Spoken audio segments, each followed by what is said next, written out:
செய்திகள் வாசிப்பது மதீனா விஜயன்.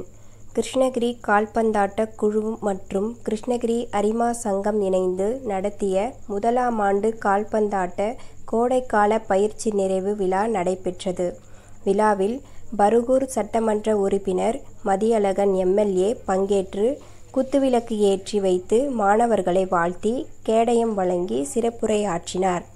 கிருஷ்ணகிரி கால்பந்தாட்ட குழு தலைவர் வழக்கறிஞர் மதியழகன் தலைமை வகித்தார். இணை செயலாளர் சிவகுமார் வரவேற்புரையாற்றினார்.